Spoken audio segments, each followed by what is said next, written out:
What's up, man? Hi, hey man, how you doing? Good. How are you? Doing good, doing good. They finally got you in Texas, huh? Yeah, they finally got me in Texas. 3 hours away from where I wanted it, but they finally got me here. Does that? I know it's not exactly where you wanted it, but does that actually matter to you? Just being able to fight in the state? Man, yeah, it really does because it makes it easier. Well, even though some of my family from Houston has to drive to Austin, some of my family from San Antonio had to drive to Austin. So it's kind of the good meeting ground instead of just like being like everybody just meets in Houston. Make everybody work to get to Austin. I mean, price of gas these days—that's not an easy drive. And Oh yeah, no, that's how I know they really love me. you've kind of packed a lot into your career in the UFC already. You had a back and forth with Costa. You've had some brilliant finishes. You had a close split decision, and now you got one that's apparently got a bit of a grudge match to it. Oh yeah. People are sort of putting a lot on this one. Have you felt the difference in attention on this fight? I have, but I've seen the attention that it's been getting, but I haven't put the attention on it. I've been like I know it's a fight. I know it's a tough fight. Like I know the guy that's in front of me is a really tough fighter, gritty fighter, really technical. So like I'm not don't want to put any extra like kind of like stress or pressure on myself. Like whatever is was said, was said. But at the same time, for me, I'm like he's still the main thing. Like I as bad as it sounds, anything else around it to me is like gone. Like it's just him because I know if I go out there and I'm like, oh, he said this, and I get out of my emotional state, I go out there and try to charge at him, get knocked out. Don't want that. Then all of a sudden you got the whole bunch of like Brazilian people like, oh, you suck. Yeah. So yeah, no, it's still the same. I still had the same motivation whenever I started. Still had the same motivation now to knock him out and to finish him, get a decisive win. When that happened, were you watching? Did you see it happen and go, "Oh wow," or did you just Twitter let you know? No, Twitter let me know immediately. So I wasn't even watching the fights. I was actually hanging out with my family, having a good time, and that happened. And I'm like, all right, well, damn, okay, that's not. I guess So it was like it wasn't. I was like there's like a meme that says that's not a good look. That's what I was. Yeah, I was like, but you know, I I don't. I guess I can get it because especially like get it, but also it's like kind of like if that's the thing you go to. That's the first thing you go to, because I can get like your significant others fighting in the cage. They're fighting. You don't want to see them get beat up. Like man, I tell you right now, if my girlfriend was out there fighting, I'd be like, my heart would be pumping too. I don't want her to get hurt or anything like that. So or somebody else. Do I get like that with my training partners? Like my training partners are out there fighting. Like I'm just the whole entire time I'm like eyes locked in, zoned in. I'm just my heart's thumping. And then something drastic happens in the fight, like I've never gone to say anything like that. What I'll look is like I'll talk about the fighters. Like, you see that motherfucker over there? I was like, you gotta go out there and like you gotta kick his ass or you gotta do this, you gotta do that. And like, yeah, I'll do that, but I'm not nothing towards like any type of bigotry or anything. But the fact that was the first thing, I was like, that's a little weird, I'm looking at him sideways, but yeah, it fights a fight. I know he had his significant other there fighting, so like I shit the way honestly a little maybe a slip up or whatever, but Is it a weird one, right? Because you're here to fight, and I feel like with this one, people are asking for your takes on like racial equality. And yeah, no, are you like sitting there worried, like, "Fuck, I better say the right thing, or I'm going to get in trouble too"? yeah, sometimes, but sometimes, but at the same time, like shoot, like my intro into MMA, like whenever I first saw it, I was like, two white men in underwear rolling around, that was like PC, wouldn't be PC now, so I like think you can still get away with that. To be fair, still probably, but if you say the other words that I wanted to say back then, yeah, things have changed, but it maybe for the better, maybe for the worse. I don't know because I'm still learning throughout all this shit. But yeah, no, like it's been a weird one. yeah. Back to the athletic side of things. Obviously, you take a little bit of time off. How has that been for you in terms of just your mental state and in terms of how you've grown your skills? Man, honestly, it's been amazing. I I did get my chance to mourn, but like again, it's still one of those things. Like fuck, like I still think about it right now, and I'm just like, man, it'd be cool for my coach to be here. like sitting there watching me doing this interview, doing this, and like him going with me because he's the one that told me I could.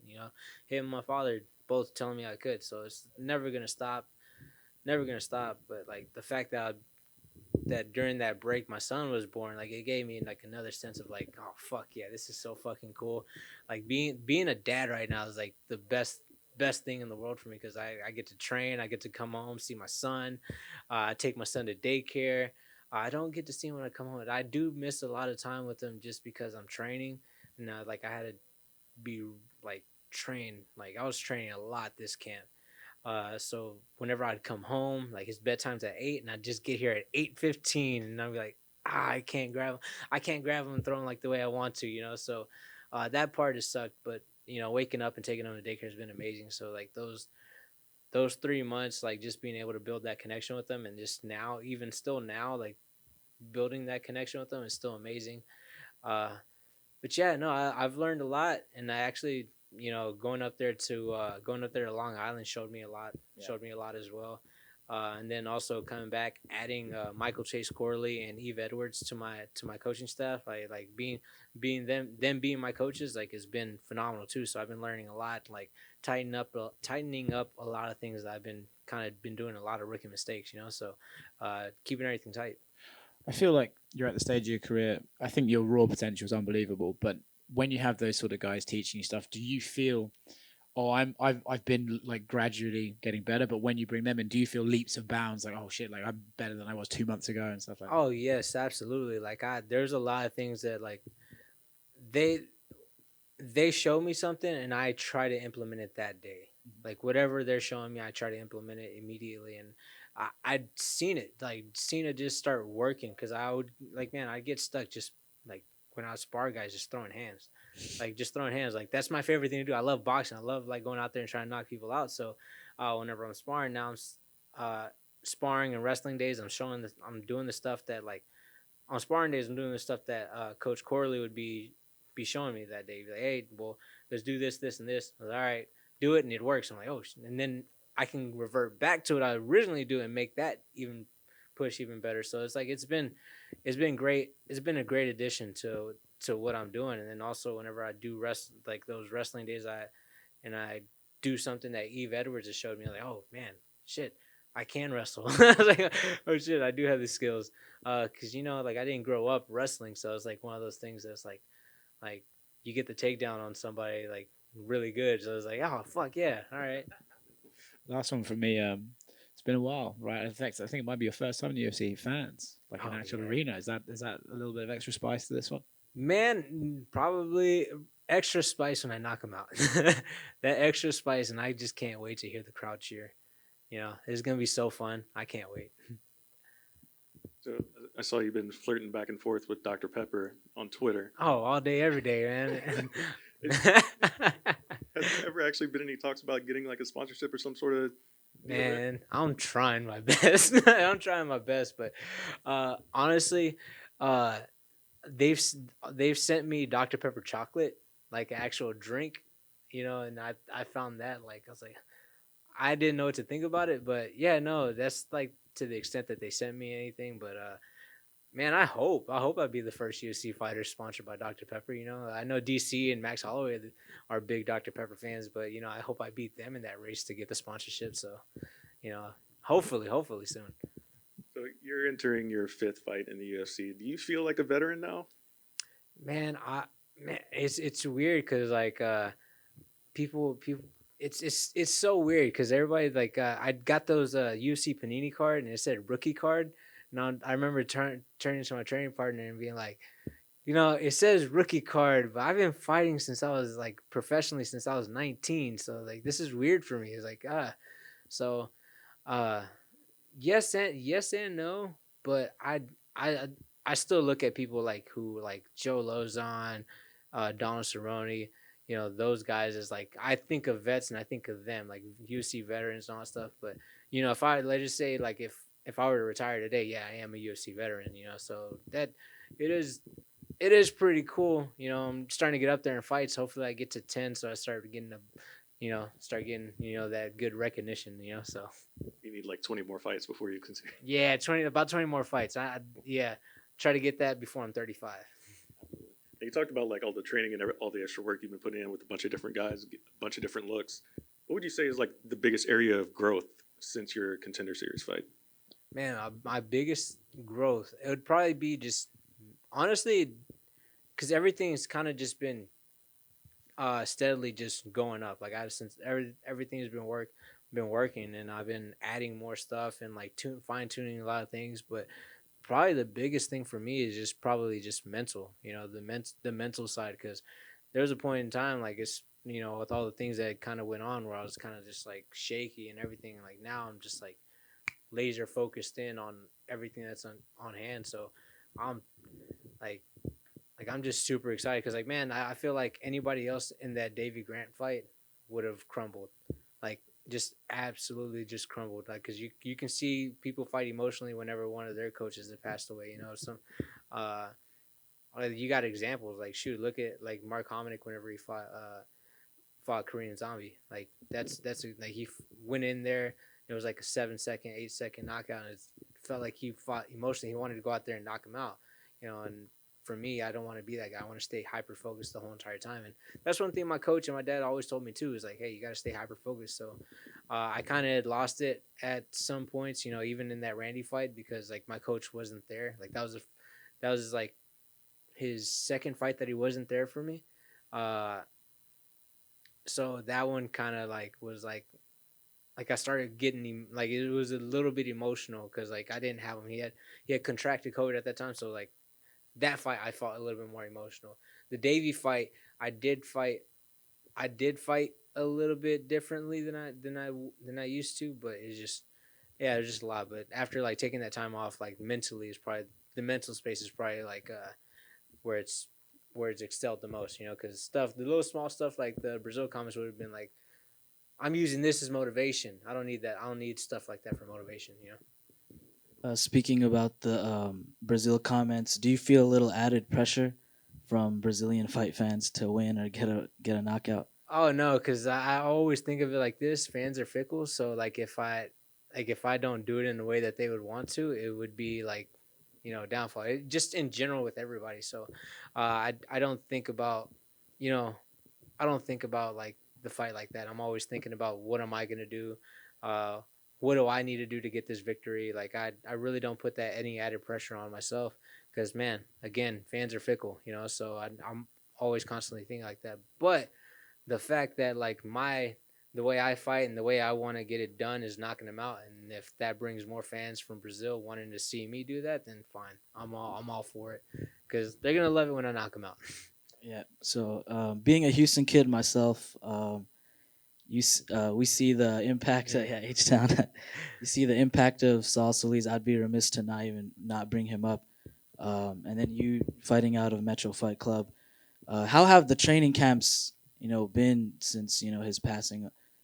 Man, it's been a work in progress. I had that first camp, like he passed away, and then we had fighters fight 3 weeks later or 4 weeks later, and yeah, that sucked. Like I had to finish off the camp for those guys, man, because like I had to be coach. I had to turn from fighter to coach and coach those guys, and then I ended up having to be a fighter and coach whenever I was fighting Davy Grant. So there was a lot of things that were going on, and like just the fact that like I felt weird a lot of times, like being in that coach's spot, and just being like, man, it's like I'm trying to fill some shoes that like I feel like are unfillable, So he's done so much, and he's done so much just for me, and he's done so much just for the fighters there in general, whether they're in the gym or not, So, uh, it was hard. It was kind of hard finding that little, I guess, not say comfortability, like just being able just to be comfortable just sitting in that spot. But now that like this training camp has been a lot different in the sense like now I got like two people that my coach saw like was very fun. It's also another way of me dealing with it.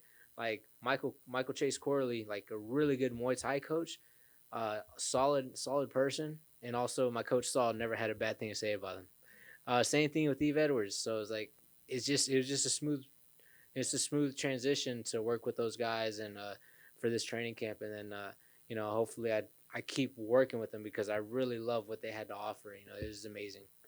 Were you able to train at all with Rafian Stotts? Oh yeah, yeah. No, right after his fight, right after his Rafian won his fight in Bellator.